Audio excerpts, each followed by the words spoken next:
In the previous session, leadership trait theory was introduced. However, the trait theory holds that leadership is rooted in characteristics of a leader. In other words, leadership was inherited and the leaders were born, not developed. In responses to the limitations of trait approach, theorists began to research leadership as a set of behaviors, evaluating the behavior of a successful leader, determining a behavior taxonomy, and identifying broad leadership styles. In this session, we will look deeper into the behavioral theories of leadership. Researchers hope that the behavioral theory of leadership will provide more definite answers about the natures of leadership than did the trait theories. There are 4 main leadership behavior studies are summarized in this section. The 4 studies are University of Iowa Studies, Ohio State Studies, University of Michigan Studies, and Managerial Grade. Kurt Lewin from University of Iowa classified managerial styles into 3 categories based on how leaders use authority. The autocratic style described a leader who dictated work method and made unilateral decisions and limited employee participation. The democratic style described a leader who involved employees in decision-making, delegated authorities, and used feedback as an opportunity for coaching employees. Finally, the laissez-faire style leader let the group make decisions and complete the work in whatever way it saw fit. Which managerial style do you prefer? And which manner do you think is the most effective?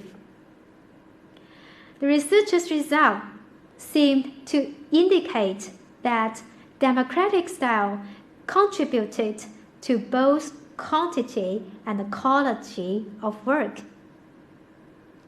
However, different leadership behavior may seem to work better in different situations.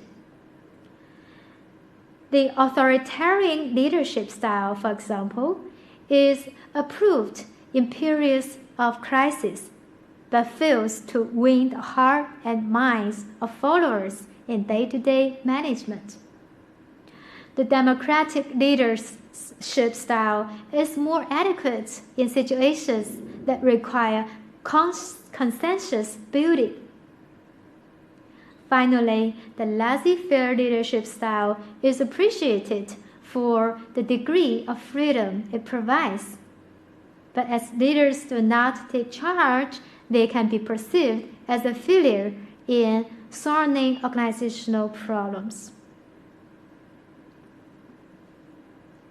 The Ohio State study identifies 2 important dimensions of leadership behavior. The first was called initiating structure, which referred to the extent to which a leader defined his or her role and the roles of group members in attaining goals. It included behaviors that involved attempts to organize work relationship, and goals. The second was called consideration, which was defined as the extent to which a leader had work relationships characterized by mutual trust and respect for group members' ideas and feelings. A leader who was high in consideration helped group members with personal problems, was friendly and approachable, and treated all group members as equals. he or she showed concern for his or her followers' comfort, well-being status, and satisfaction. In this page, I integrated the two dimensions into one figure to give you a picture as to 4 different managerial styles, namely high structure, low consideration style, high structure, high consideration style, low structure, high consideration style, and low structure, high consideration style. Research found that a leader who was high in both initiating structure and consideration seems achieved high group task performance and high group member satisfaction, but not always. Can you think of why? Leadership studies conducted at the University of Michigan at about the same time as those done at Ohio State also hope to identify behavioral characteristics of leaders that were related to performance effectiveness. The Michigan group also came up with 2 dimensions of leadership behavior, which they label employee-oriented and production-oriented. Leaders who were employee-oriented were described as emphasizing interpersonal relationships. The production-oriented leaders, in contrast, tended to emphasize the task aspect of the job.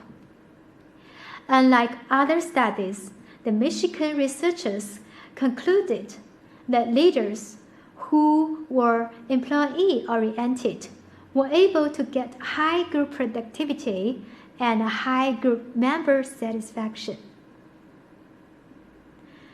The behavioral dimensions from these early leadership studies provided the basis for development of a 2-dimensional grade for appraising leadership style. Managerial grade theory suggests that 5 different leadership styles based on leaders' concern for people and their concern for goal achievement.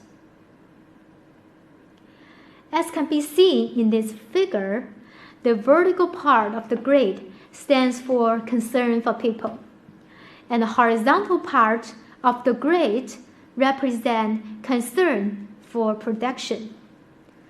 A leader's use of the behaviors is evaluated, ranking them on a scale from 1 as lowest to 9 as highest. Although the grade had 81 potential categories into which a leader's behavior style might fall, only 5 styles were named. Impoverished management, located in 1.1. Managers use this style to preserve job and job seniority, protecting themselves by avoiding getting into trouble.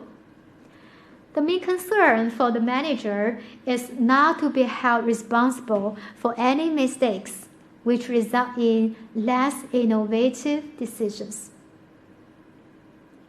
Task management located in 9.1 of the grade. Managers using this style also pressure their employees through rules and punishment to achieve the company goals.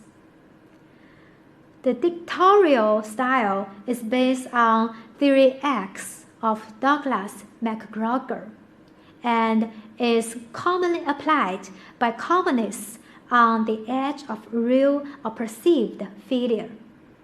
This style is often used in cases of crisis management.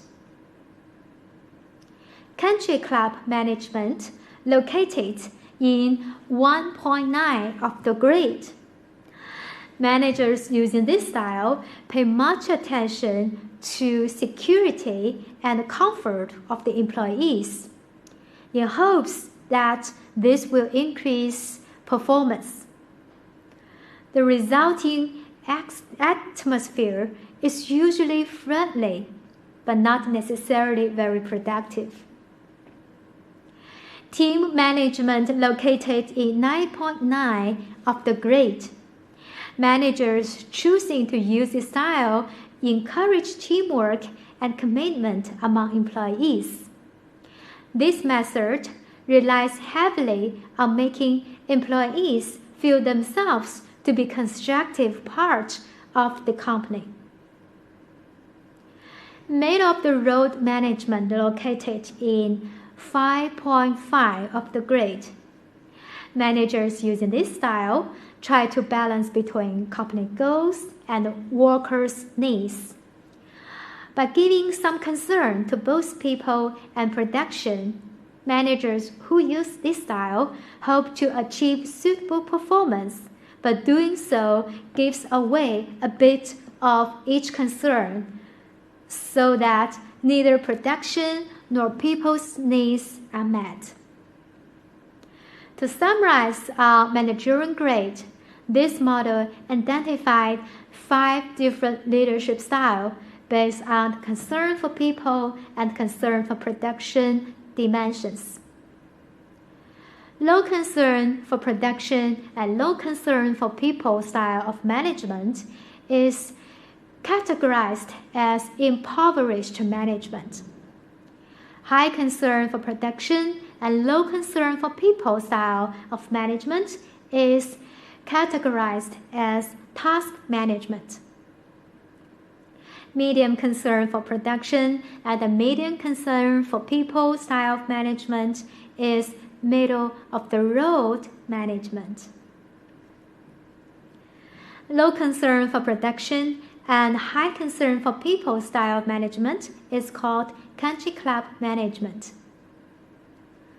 High concern for production and high concern for people style of management is called team management. Of these 5 styles, researchers concluded that managers perform the best when using a 9.9 style or team management. Although it is hard to realize, there is a trade-off effect between the 2 dimensions, and sometimes we have to sacrifice one for the other, for it is hard to achieve high task accomplishment and have everyone like you at the same time. This is the end of the session. Thank you.